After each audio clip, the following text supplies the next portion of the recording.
Ladies and gentlemen, good afternoon and welcome to our midday press briefing. Today is Monday, the 19th of January. Before we start taking your questions, we have a few announcements. First, the meetings of heads of cabinet has not yet concluded, so I cannot share the final agenda for the meeting of the college tomorrow. What I can say is that we're planning the following press events tentatively. Tomorrow, the College will adopt a cybersecurity package, which will be presented by Executive Vice President Virkkunen in the European Parliament's Strasbourg press room. Prior to that, we are planning a technical briefing under embargo here in our Burlemont press room at 10:30.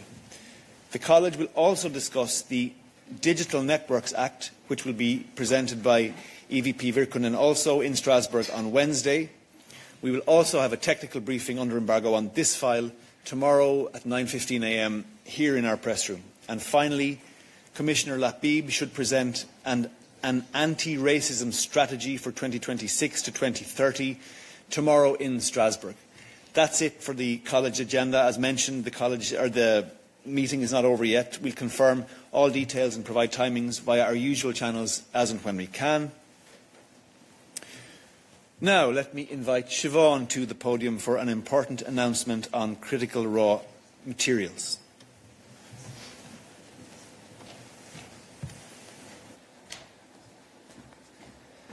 Thanks, Olaf.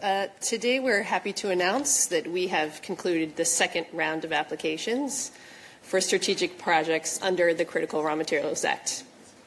The response has been very strong with over 160 applications. Of these, we have received 95 applications from within the EU and another 66 from outside the EU, including 40 applications from countries and overseas countries and territories with which the EU has a strategic partnership on raw materials. These projects will help secure the materials needed for clean energy, digital technologies, and defense, while strengthening European value chains and jobs. By accelerating permitting and mobilizing public and private financing, we are working hand in hand with our industry and citizens to reinforce our continent's strategic independence and long-term competitiveness. Thanks. Thank you, Siobhan. Passons maintenant à un rappel. Les ministres de l'économie et des finances sont à Bruxelles aujourd'hui pour une réunion de l'Eurogroupe. Le commissaire Dombrovskis y représente la Commission. Parmi les points à l'ordre du jour figurent le basculement à l'euro fiduciaire en Bulgarie, la recommandation 2026 de la Commission pour la zone euro, ainsi qu'un compte-rendu sur les dernières réunions du G7. Cet après-midi, ils examineront les candidatures au poste de vice-président de la Banque centrale européenne en amont de la recommandation du Conseil. Le commissaire Dombrovskis participera à la conférence de presse à l'issue de la réunion aux alentours de 18h45. Comme toujours, nous vous invitons à réserver vos questions relatives au sujet débattu lors de cette réunion pour la conférence de presse dédiée. That's it for our announcements. We are now ready to take your questions. Jorge. Hello, Olaf. My question is obviously on the latest developments about Greenland. Donald Trump has threatened to impose a 10% tariff on 8 European countries to force a sale of Greenland. Given the extreme severity of the situation, is the European Commission now ready to start proceedings under the anti-coercion instrument? Are you willing to mobilize every economic lever at your disposal to defend the integrity of Denmark? And if that's the case, when are you going to start hitting back? Thank you. Thank you for your question, Jorge. In response, I can say the following. First, let me recall the President's statement where she said, "We stand firm in our commitment to uphold the sovereignty and territorial integrity of Greenland and the Kingdom of Denmark. We will always protect our strategic, economic and security interests. We will face these challenges to our European solidarity with steadiness and resolve," end quote. Now let me emphasise that intensive consultations are ongoing among EU leaders. President Costa has indicated the likelihood of an extraordinary European Council this week to tackle this very subject. It's clear from the consultations among EU leaders, including President von der Leyen, that the priority here is to engage, not escalate, and avoid the imposition of tariffs. Why? Because this will ultimately harm consumers and businesses on both sides of the Atlantic. The EU has consistently underlined its shared transatlantic interest in peace and security in the Arctic, including through NATO. In response to your questions, Jorge, should the threatened tariffs be imposed, the European Union has tools at its disposal and is prepared to respond, because we will do everything necessary to protect EU economic interests. Follow-up. Yes, I understand, of course, the effort to achieve a diplomatic solution, even though the time is running out because now it's 19th and the tariffs could be implemented as soon as 1st of February. And I know that you're not going to retaliate, obviously, before the tariff becomes a reality, but you could start legal, at least the preparations for the anti-coercion instrument in order to be even more ready to hit back if push comes to shove. So are you going to start working on this instrument in particular, or you're not going to do anything with this instrument until you see the tariff become a reality? Thank you. Thanks for your follow-up question, Jorge. I think I was very clear that EU leaders are consulting intensively. As well as that, engagement with the US is continuing at all levels. Our priority is to engage, not escalate. Sometimes the most responsible form of leadership is restraint, and responsible leadership is what President von der Leyen, and indeed the European Union as a whole, are all about. Responsible leadership and the value of providing that responsible leadership on the global stage is why we just signed the largest free trade agreement in the history of the European Union, covering 700 million citizens across 2 regional blocs over the Atlantic, and why we're making serious progress towards finalising a further fantastic trade agreement with India, which would cover 2 billion citizens. So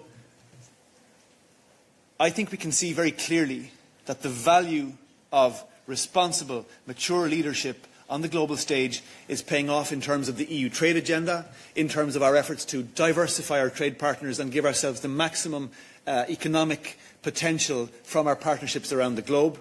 And that same approach is what's going to characterise EU leadership in the coming days as we tackle this issue you have mentioned.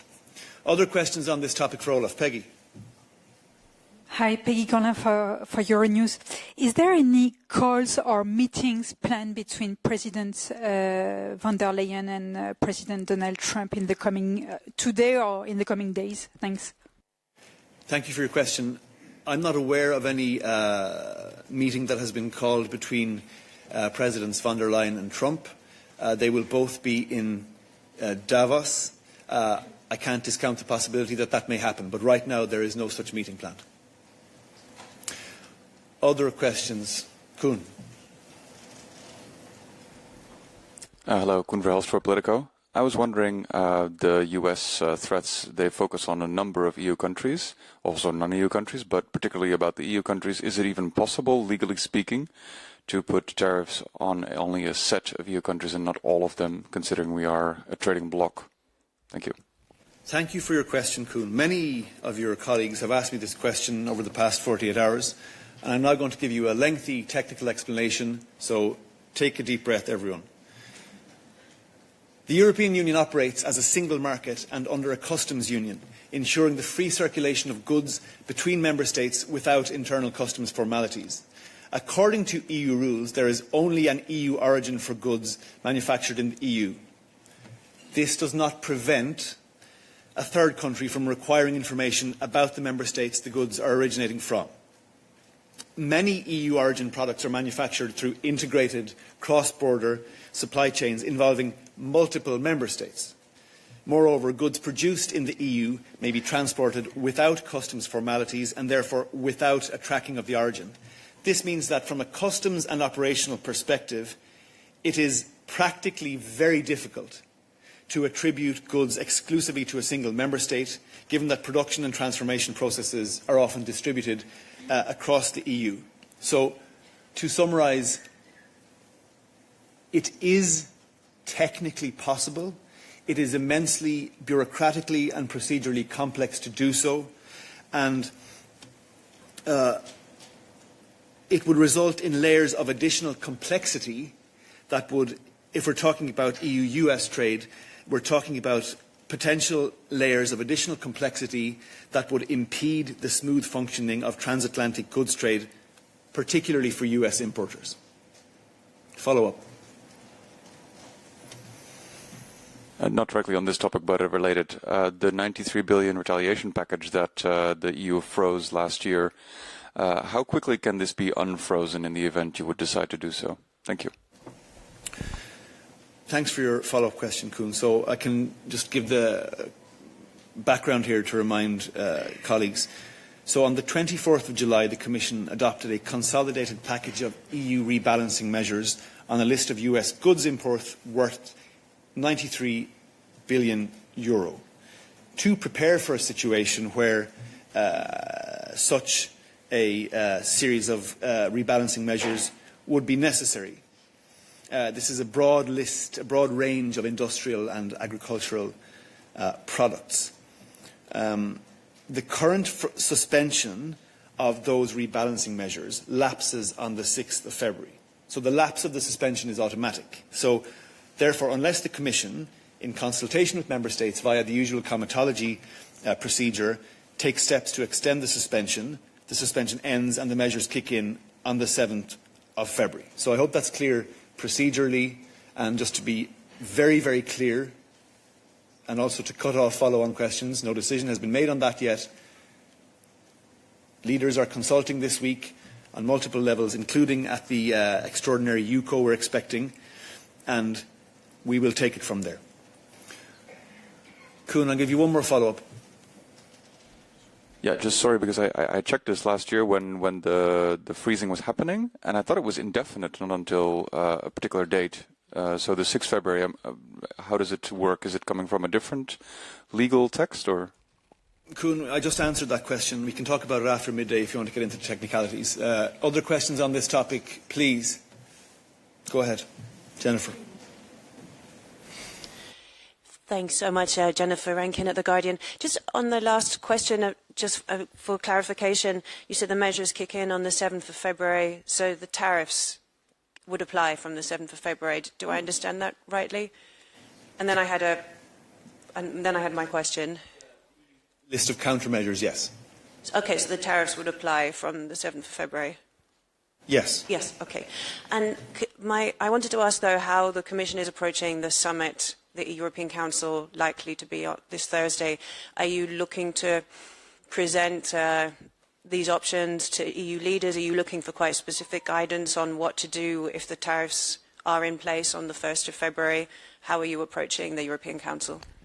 Thanks for your question, Jennifer. Look, I'm not going to get into the kind of being prescriptive about what the Commission will present or what the objectives we're trying to achieve are. I mean, I think it was very clear from the President's post on social media yesterday that the objective here is to avoid an escalation, find a solution that works, and ultimately to avoid the imposition of these tariffs, which serve no good and will ultimately only hit consumers, in particular American consumers. So we're looking to avoid that outcome. A meeting of EU ambassadors took place yesterday. Contact is ongoing at the highest levels, of course, to understand the parameters of this problem, to put together a coordinated EU response. And I think that's the key point here. If I was to summarise what the Commission wants to achieve here, we want to make sure that the maximum amount of EU unity and solidarity is maintained so that we are in the strongest possible position to achieve the outcomes I have mentioned. Other questions on this topic? Razier, I'll come over to this side next. Thank you. Since you're welcoming more, I guess, political questions than technical, what I'd like to know is, it kind of feels like déjà vu for me of people bringing up a certain country, bringing up anti-coercion instrument again, and then another country saying that they're quite interested in it. So I'd like to ask, when you say that, like, all the tools, can we genuinely, as journalists and beyond the European public, take that seriously? Because I'm not necessarily convinced this time round, but I'm hoping to be convinced otherwise. The other thing I wanted to ask, you mentioned von der Leyen and Trump, there are no plans, but I know that Šefčovič is off to Strasbourg, but will he be having any contacts with the US? Is anyone else planning some conversations? Thank you. Razi, I saw you on your phone there. You might not have missed the part where I said that contact is ongoing at all levels, including political, between the EU and US. Of course, that is necessary in order that we can try to find a sensible solution to this problem. And look, your first question, I feel, doesn't really, it kind of misses the point. Because the point here is that people ask me, is the anti-coercion instrument back on the table? It was never off the table, you know. I mean, we're operating in a really complex geopolitical reality here, where we have to be agile, where we have to be ready to act as necessary. And in order for us to be ready to act, those instruments, to be clear, very much are on the table. But, as I said in my first intervention, responsible leadership sometimes requires restraint. So, therefore, our first priority here is to, rather than have to take our trade defence instruments off the table to use them, to take the problems that the US has now created with this latest threat, to take them off the table. And we will do so by, first of all, coordinating among EU leaders to ensure a strong, unified position, and then we will take the work forward with our US partners. Other questions on this topic? David. Thank you, Olof. You are saying that it's a complex geopolitical situation and you need responsible leadership. If we go back to July and the agreement that was reached between President von der Leyen and President Trump, the spinning at that time was that that agreement would have provided stability and predictability in the trade relationship between the two sides and would have strengthened the transatlantic alliance. I'm quoting President von der Leyen, what she said at that time. Now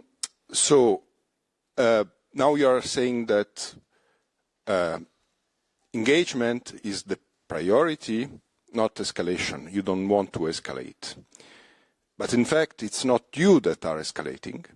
It's President Trump. He's threatening the sovereignty, territorial integrity of EU member states. And it's quite simple, in fact, not so complex.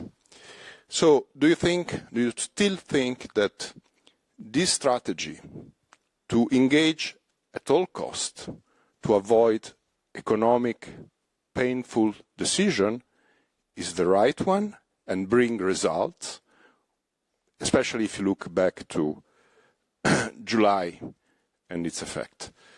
Then I would have a technical question on the anti-coercion instrument. If you don't mind, I will ask them later. Thank you. Grazie, David. Look, on the technical question anti-coercion, if you don't mind sticking around, I'm happy to evacuate any number of technical questions on this, on customs and on other technicalities. So if people can stick around for that, that'll be good. But on your first question, David, I started by saying that President von der Leyen, in relation to this particular threat we're facing at the moment, said, "We stand firm in our commitment to uphold the sovereignty and territorial integrity of Greenland and the Kingdom of Denmark." So that is being addressed. The priority for our President, but also I think for the overall European Union at the moment are quite clear in that sense. Now let's go back to July, as that's what you insist on doing. You are quite correct that the agreement reached between the EU and US and the joint statement that provided a roadmap for further work thereof was designed and intended to stabilise transatlantic trade. What has happened since then? Transatlantic trade has been stabilised. Trade continues to flow. Investment continues to flow. So we need to be very sensible in how we approach the difference between a threat and operational reality. Yes, a threat has been made. The EU is responding to it responsibly, with restraint, by trying to make the origin of that threat go away and find a solution that works for all parties. The better to maintain the hard-won stability and predictability that the EU-US joint statement provides. So, you are correct, David, that at the moment we are taking every possible step to avoid worst-case outcomes, i.e. escalation. And by the way, you're also quite correct. It's not us that escalated. It's the other side. And we are trying to be calm, to be firm, to be serious, to be responsible, because that's what, in our view, leadership looks like. Other questions on this topic, but I'm not going to take too many more. I'll come back to you, David. Thomas. Thank you very much, Thomas Mandelson at Euractiv. I have, I guess, it's a political question about the ACI. I mean, right now it seems that there's not a qualified majority in favour of activating it, but can you guarantee that if there is a qualified majority among member states, that the Commission will present this to a vote to member states? Thank you.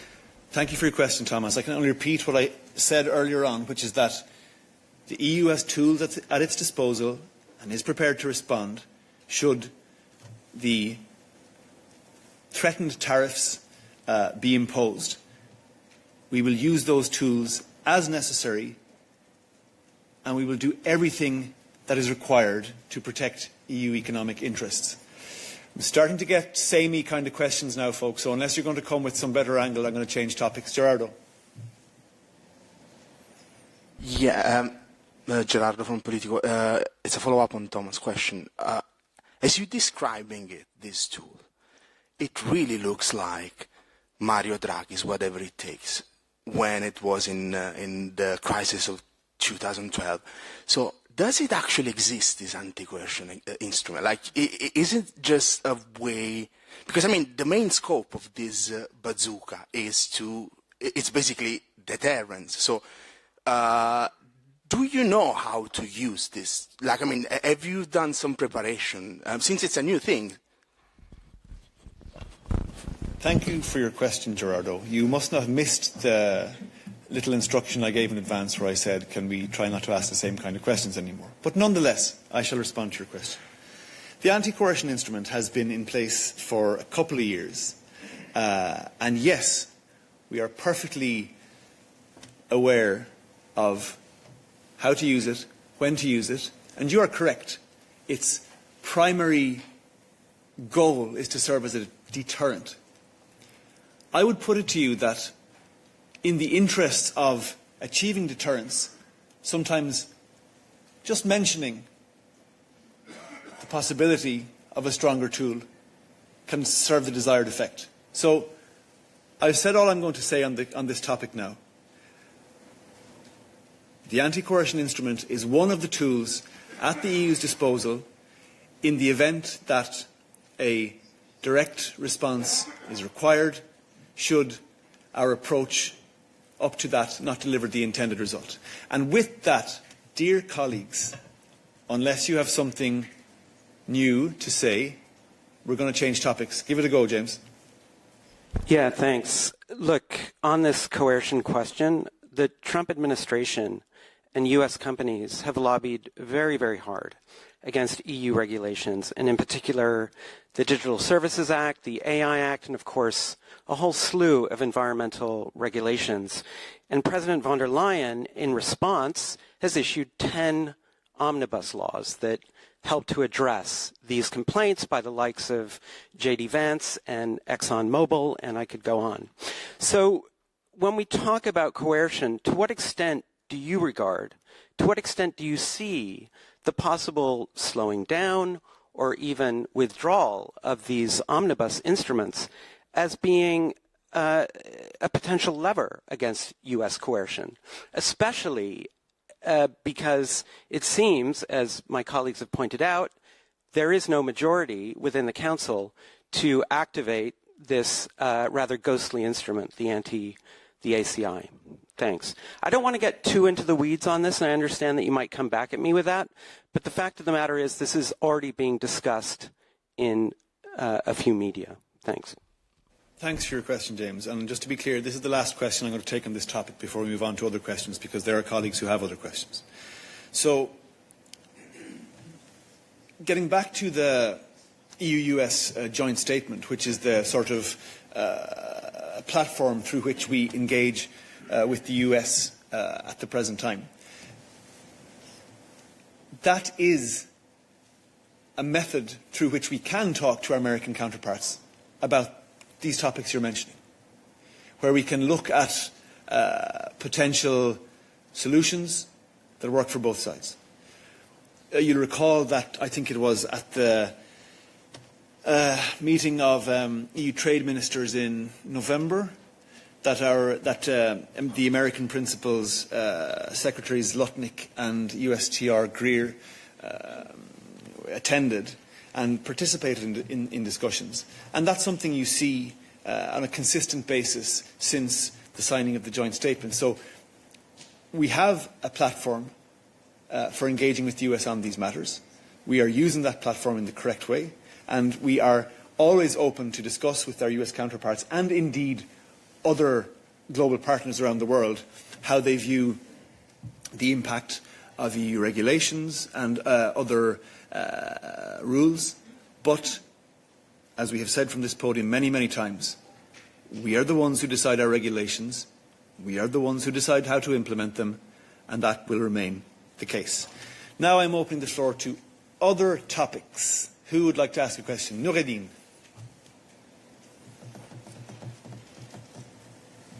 Merci Olof. J'ai deux questions, si tu permets, sur la Syrie et sur la Palestine. Je voudrais savoir la position de l'Union européenne par rapport aux évolutions au nord et au nord-est de la Syrie, où l'armée de Syrie est en situation de confrontation avec les Kurdes, dans des régions où il y a des combattants du PKK, qui ne sont pas nécessairement des Kurdes, des Syriens, qui sont là, qui pourraient, qui effectivement empêchent la mise en œuvre de l'accord entre le Damas et les Kurdes du même pays, et qui pourraient déstabiliser la région et au-delà, parce que la Turquie pourrait être impliquée là-dedans. Elle est impliquée là-dedans. Ma deuxième question sur la Palestine. Comment l'Union européenne aborde son rôle dans ce Conseil pour la paix de M. Trump, Tony Blair, Jared Kushner, etc. etc.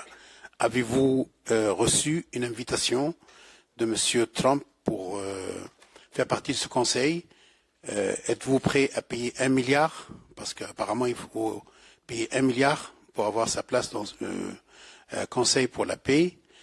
Deuxièmement, comment l'Union aborde son rôle dans Gaza, où le cessez-le-feu n'est pas toujours respecté, mais également où ce fameux centre militaro-civil, qui est un centre plutôt israélo-américain, une situation, d'après des publications ou des témoignages internes, connaît une situation chaotique qui frise, ou qui pourrait emmener certains États membres présents, mais aussi l'Union européenne qui est présente ou représentée dans ce fameux centre, à une situation de violation de droits humanitaires et de droit international, à cause de la situation chaotique et du rôle des militaires, etc. Elle sera dans ce fameux centre. Où on en est pour Rafah? Est-ce que cette mission a repris, ne reprend pas, etc. Plus sérieusement encore, Israël a empêché des dizaines d'organisations. Ah oui, mais le sujet est complexe. Et, pardon, Olof, il y a beaucoup à dire sur l'attitude de l'Union européenne par rapport à ce qu'il fait et ne fait pas dans la région. Donc, oui, ce sont des questions. Israël a empêché des dizaines d'organisations internationales d'agir dans la région, donc à Gaza. Quelle est l'attitude de l'Union européenne? Quelle est l'attitude de l'Union européenne par rapport à la lettre que M. Guterres a écrite à ce propos, y compris s'agissant de la Cour de justice internationale, etc., etc. Merci. Merci, Noureddine. Anwar.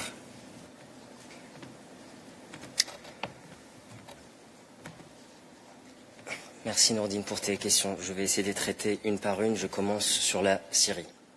L'Union européenne salue le cessez-le-feu conclu le 18 janvier dernier entre les autorités de transition syriennes et les forces de défense syriennes. Nous appelons toutes les parties à cesser immédiatement toute activité militaire, à mettre pleinement en œuvre les mesures de désescalade convenues, ainsi qu'à assurer la protection des civils.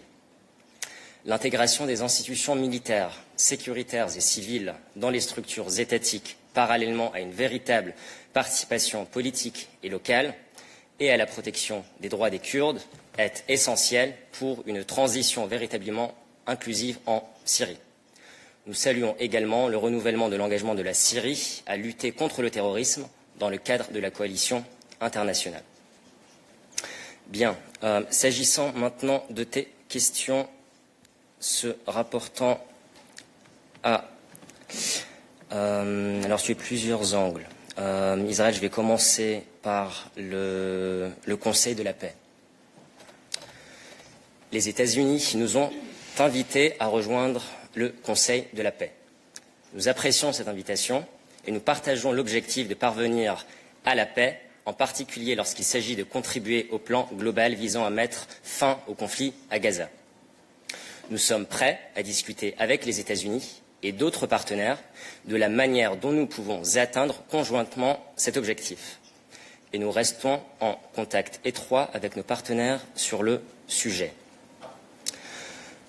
En des termes plus concrets, s'agissant de la contribution que l'Union européenne peut apporter dans ce cadre-là, nous disposons d'une expertise unique et d'une boîte à outils multidimensionnelle qui est à même à répondre aux besoins multidimensionnels de la situation à Gaza.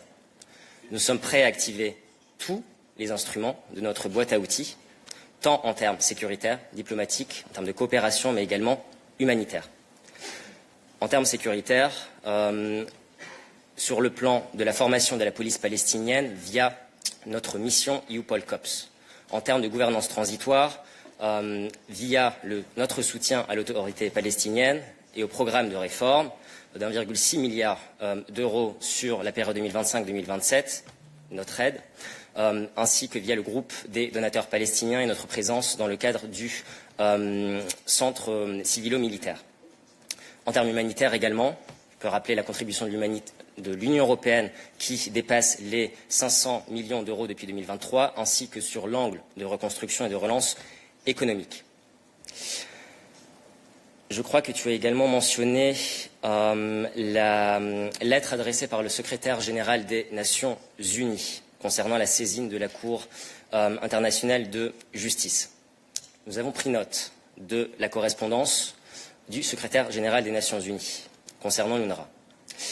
Nous soutenons fermement les Nations Unies et le système de gouvernance mondiale multilatérale est fondé sur les règles dont font partie les Nations Unies et leurs agences, y compris l'UNRWA. Nous rappelons, nous, Union européenne, que l'UNRWA apporte un soutien crucial à la population civile, y compris une aide humanitaire et des services de base, tant dans le territoire palestinien occupé que dans l'ensemble de la région.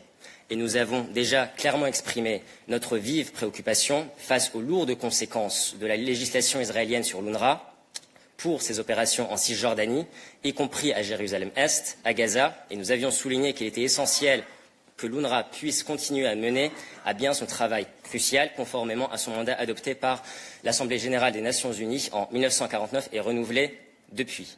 Et nous rappelons également l'avis consultatif de la Cour internationale de justice du 22 octobre dernier, qui souligne le devoir d'Israël de coopérer avec l'UNRWA.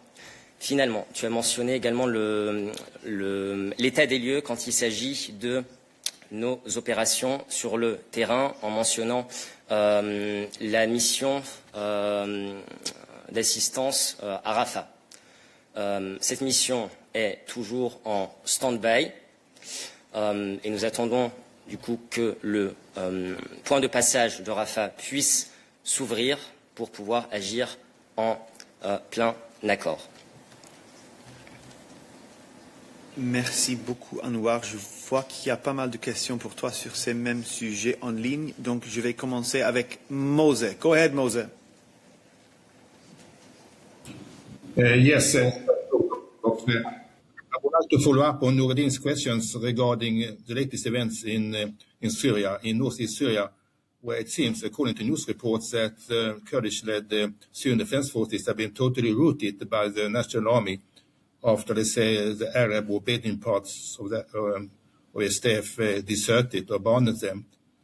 And I would like to know, what do you know, about the situation on the ground, especially what is happening with those prison camps where SDF had imprisoned ISIS fighters, because there are rumors that they've already been released by the National Army. And what about this ceasefire you mentioned? It seems that the SDF have been obliged, let's say, to accept the conditions of the transitional government in Damascus. But according to the previous agreement signed with them, I think last spring, the integration of Kurdish fighters in the National Army was also connected with cultural and political rights to the Kurdish minority in northeast Syria. What will happen with that? And last but not the least, during the recent visit by von der Leyen and Costa in Damascus, I think they very much stressed the importance that this transition to inclusive Syria should be peaceful through dialogue and negotiations, and not by a military offensive like this last weekend. So I wonder if the lifting of sanctions on Syria, which if that was totally without any conditions, or if it is possible to impose conditions to ensure that this transition is really peaceful and inclusive. Thank you. Thank you, Mose. I will here recall some parts of my earlier remarks, because I think that they do tackle your question and intervention. The integration of military, security and civilian institutions into state structures, alongside genuine political and local participation, together with the protection of Kurdish rights, and I stress the latter, is essential for a truly inclusive transition in Syria. And our position has always been clear that we are calling for an inclusive transition with the respect of every component of the Syrian society. Then you mentioned the terrorist angle. Again, I will here reiterate what I have just said, in the sense that we are welcoming Syria's renewed commitment through the latest developments to counter terrorism in the framework of the global coalition. Then you have mentioned the lifting of sanctions. Let's, again, not look at that as if we were evolving in a vacuum. Let me zoom out again and recall in what context these sanctions lifting took actually place. So 1 year ago, and more than 1 year ago, we have witnessed the fall of the Assad regime that ended decades of brutal dictatorship that was responsible for the death, disappearance and displacements of hundreds of thousands of people and destruction of large part of the economy and of the country. The EU has been standing with the Syrian people, for a decade and through every single stage of this transition. We have, last February indeed, suspended key economic sanctions and in May fully lifted economic sanctions to support Syria's recovery.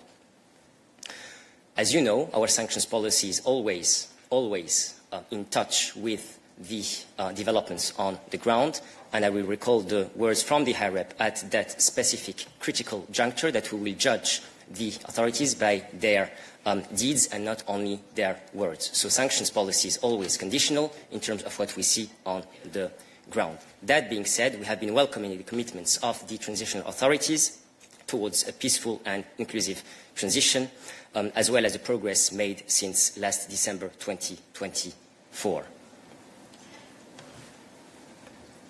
Thank you very much, Anouar. I see there are still some questions online for you. Donc, on va commencer par Christian. Christian, à toi la parole. Merci. Anouar, je voudrais savoir si la capacité d'intervention de 5000 hommes de l'Union européenne est opérationnelle et est-ce qu'elle pourrait être utilisée au Groenland. Et deuxième question, c'est pour les deux. J'ai à aucun moment entendu mentionner quelle qualification vous donnez à ce qui est en train de se passer entre Trump et les Européens. Est-ce que le fait de décider des sanctions contre un pays qui déplace des troupes dans son propre territoire, est-ce que c'est de la coercition ou pas? Tu dis, Olof, qu'effectivement, il faut employer les mots. À aucun moment, vous dites que c'est de la coercition. Merci. Christian, merci beaucoup, mais j'ai arrêté ce chapitre. Si tu as d'autres questions sur ce sujet, je t'invite de m'envoyer un mail ou me contacter après, parce que là, on a vraiment épuisé toutes les questions sur ce sujet. Je pense que j'ai déjà répondu à tous les aspects. Est-ce que tu as des questions pour Anouar, comme tu as indiqué dans le chat?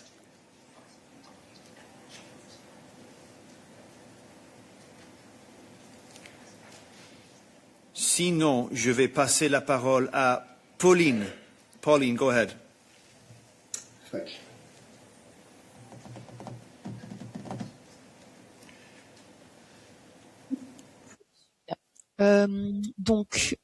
J'avais une question sur le Conseil de la paix. Est-ce que l'Union européenne va y participer ou non? La réponse n'a pas été donnée. Merci pour la question. À ce stade, je peux juste confirmer la réception de l'invitation que nous apprécions. Comme Anouar a indiqué, la présidente est en contact étroit avec tous les leaders au niveau européen sur toutes les questions géopolitiques et ils vont continuer ces discussions sûrement cette semaine. Mais la priorité pour nous, c'est de parvenir à la paix et contribuer à un plan global pour mettre fin au conflit au Gaza. Quelque chose à ajouter? Non. Ok, merci. Christian, on va te donner la parole encore une fois. Pour Anouar, s'il te plaît.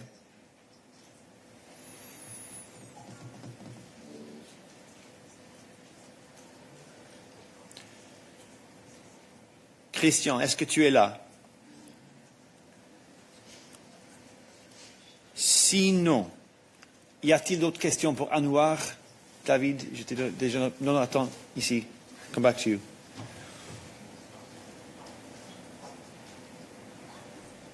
Thank you. Jarno Hartikainen, Helsingin Sanomat. As a follow-up on the Board of Peace, was the invitation for Madam President or was it for High Representative? Thank you.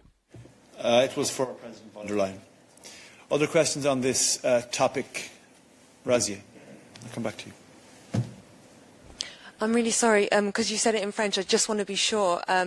You've received a letter, but I don't know if you said whether there would be a confirmation of participation. Thanks, Razia. So once more, and this is the last question we're going to take on this topic, with the exception of David, of course. At this stage, we can confirm the receipt of the invitation. We appreciate the receipt. The President is in close contact with EU leaders on all geopolitical matters, and discussions will continue on this topic, I'm sure, during the week. Our objective here is to achieve peace, and in particular, we want to contribute to a comprehensive plan to end the Gaza conflict. Last question on this topic, David. Thank you. In fact, it's for Anwar on another subject, if I may. But I will interpret my colleague Christian, since we work together sometimes, on the issue of the rapid deployment capacity, which was one of the two questions he put. Since this rapid deployment capacity is in place since May 2025, 5,000 troops available for operation. First of all, I would like to know if this rapid deployment capacity really in place, able to operate, and in a case of Greenland, are you thinking to use that tool in the extraordinary toolbox of the European Union? Thank you. Thanks for your question, David. That question is more so for Anita, so I'll call her up in a second to answer. But just before we do so, are there any final questions for Anwar in the room? I don't see any online. Victor, your question also is for Anita, so we'll call Anita up if that's okay.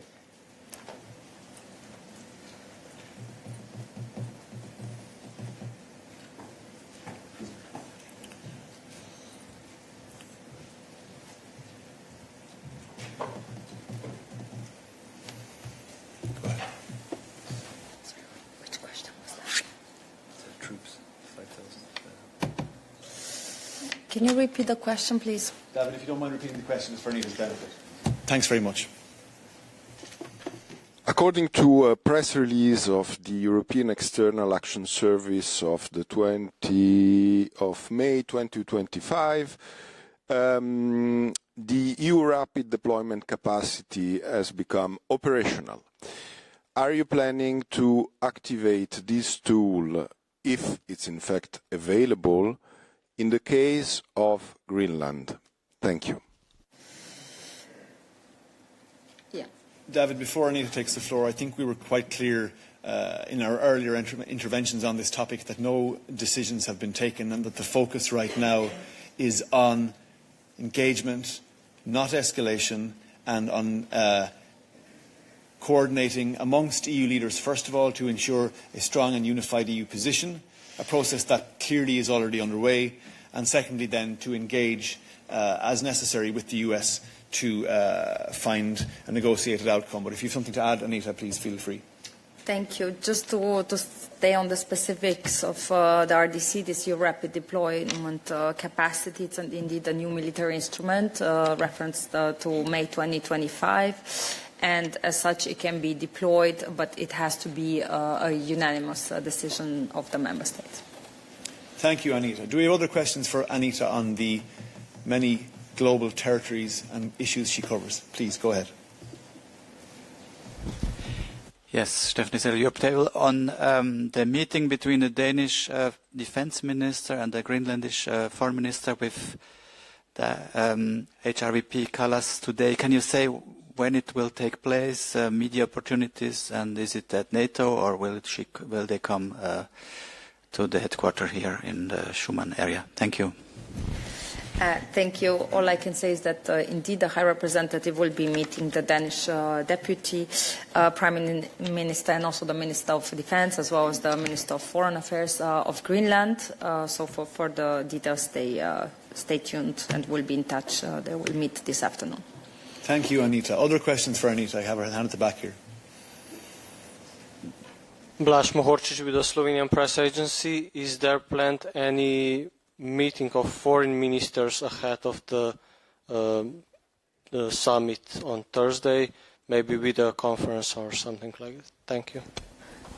Well, the High Representative has been in touch with the Foreign Affairs Ministers throughout the weekend, also throughout the day, and will continue to be so, yeah. Thank you, Anita. Do we have a question for Anita from you, Jorge? Yes, I want to ask you about the ongoing work about security guarantees for Ukraine that it's ongoing right now between the European Union and the United States. Can you confirm that this work on security guarantees for Ukraine will continue unchanged despite the tensions that have been caused over the future of Greenland? Can you trust the United States to protect Ukraine while it's threatening Greenland? And are you willing to include Greenland in these negotiations of security guarantees, or are the two issues completely separated? Thank you. Thank you. I can only confirm that the work continues at full speed as before. Nothing has changed in this regard and in our unwavering support towards Ukraine. Thank you, Anita. Other questions for Anita Yari?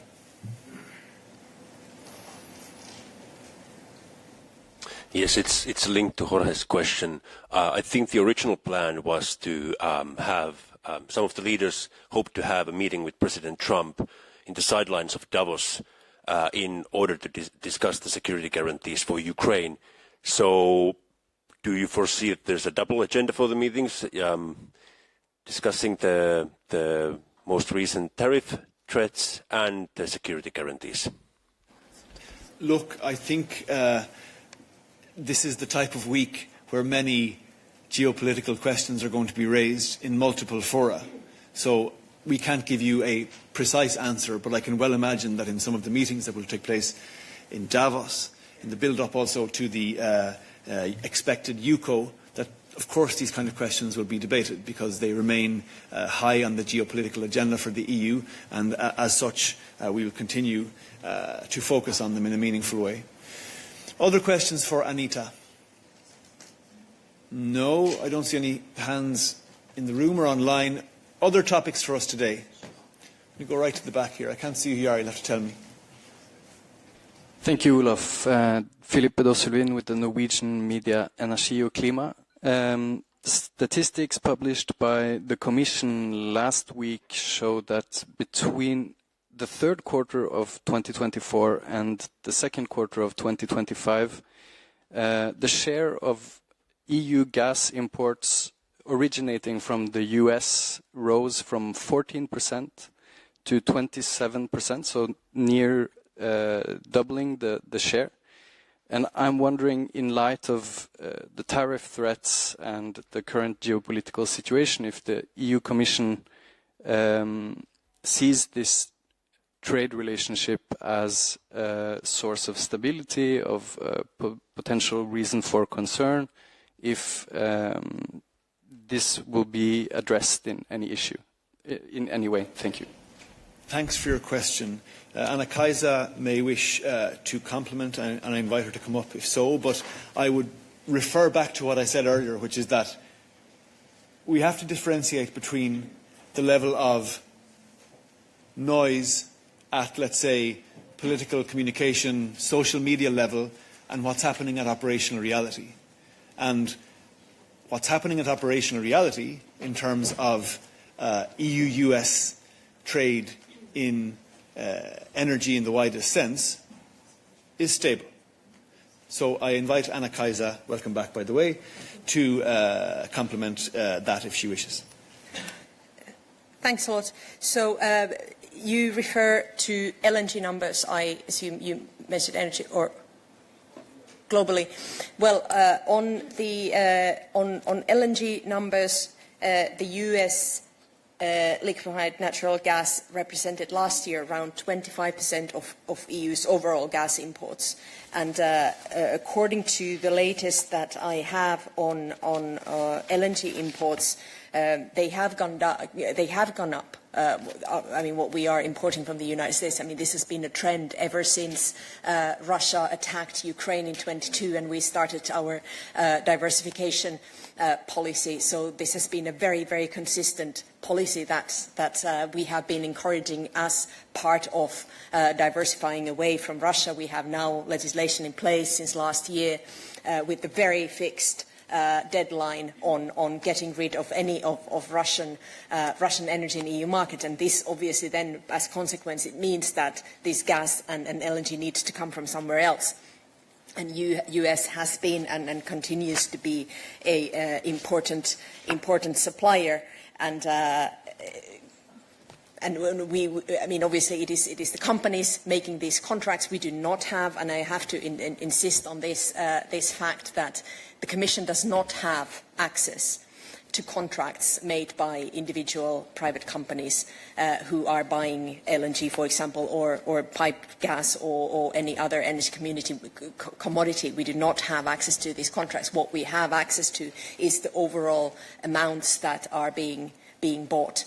In this sense, the United States remains an important partner. Companies buy where there is supply, and the suppliers sell where there is demand, and this has been the case. And for the moment, there's no need to add any additional speculation to the situation. I mean, we can only comment on what we can look backwards or back to, and it has been a consistent trend of increasing imports to the European Union. It is part of our diversification strategy. We do have other suppliers as well, but the United States has been, especially as regards LNG, has been a significant ally on this.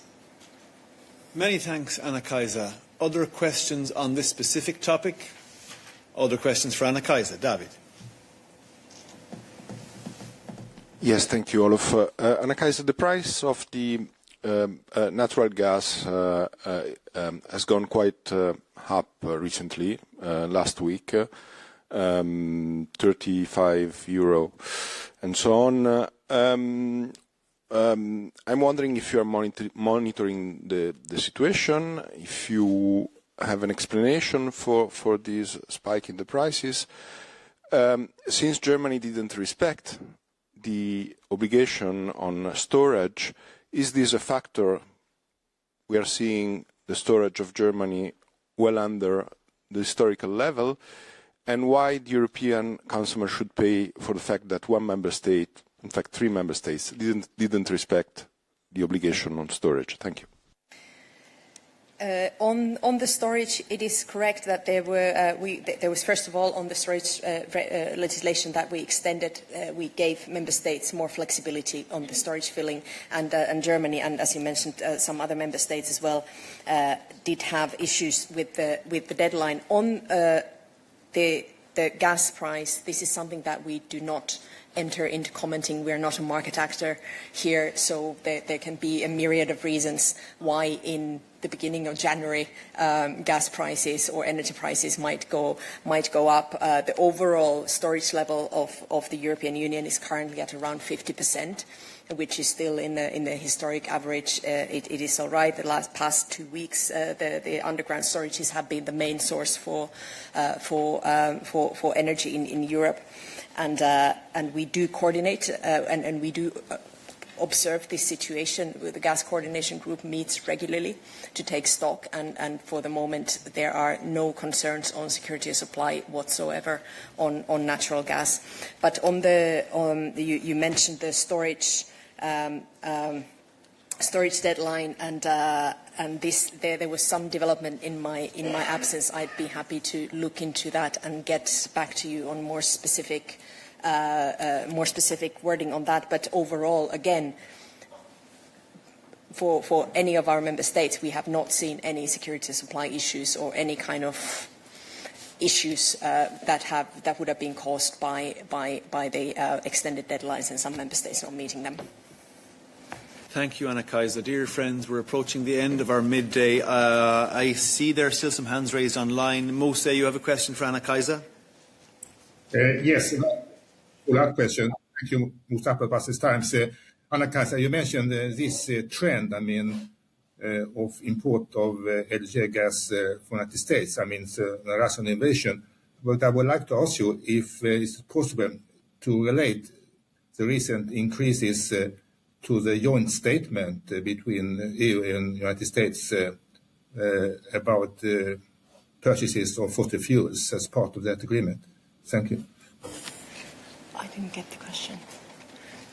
Musa, I'm not entirely sure what the thrust of your question was, but Anna-Kaisa has given a complete answer, quite a comprehensive answer as regards the overall trade in LNG and energy more widely between the EU and US. I have earlier given an answer about the joint statement and why it remains the basis for such trade, and we have nothing to add beyond that. Last question here in the room.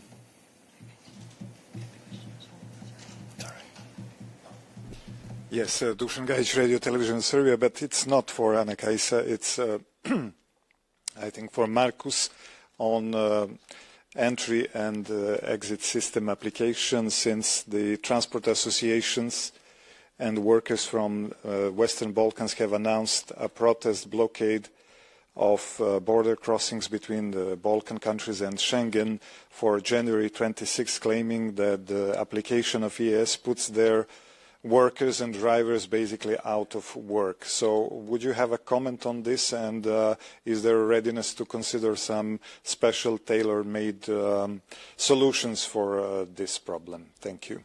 Thank you very much, Dusan, for the question. The Commission is following this matter closely, and we are in touch with our Western Balkan partners.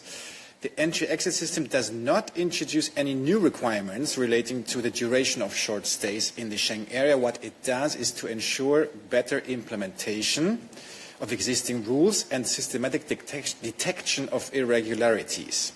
So now, on the Schengen rules. According to the Schengen rules, citizens of visa-free countries have the right to stay in the Schengen area 90 days in any 100-day period. Anything beyond this must be covered by a long-stay visa or a residence permit issued by a member state. Schengen rules also already foresee flexibility regarding cross-border workers, notably frequent cross-border workers who cross at the same border crossing point shall be subject only to random checks. That's what the Schengen Borders Code says. Plus, persons with a local permit, local border traffic permit, are not required to register in the entry-exit system.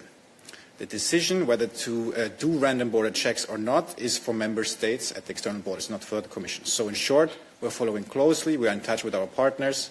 The rules for stays in the Schengen area are clear, they haven't changed, and there is some inbuilt flexibility. Many thanks, dear Marcus. And with this, dear friends, we can wrap up our midday for today, the first of the week. Have a good week. Happy Monday. Good afternoon.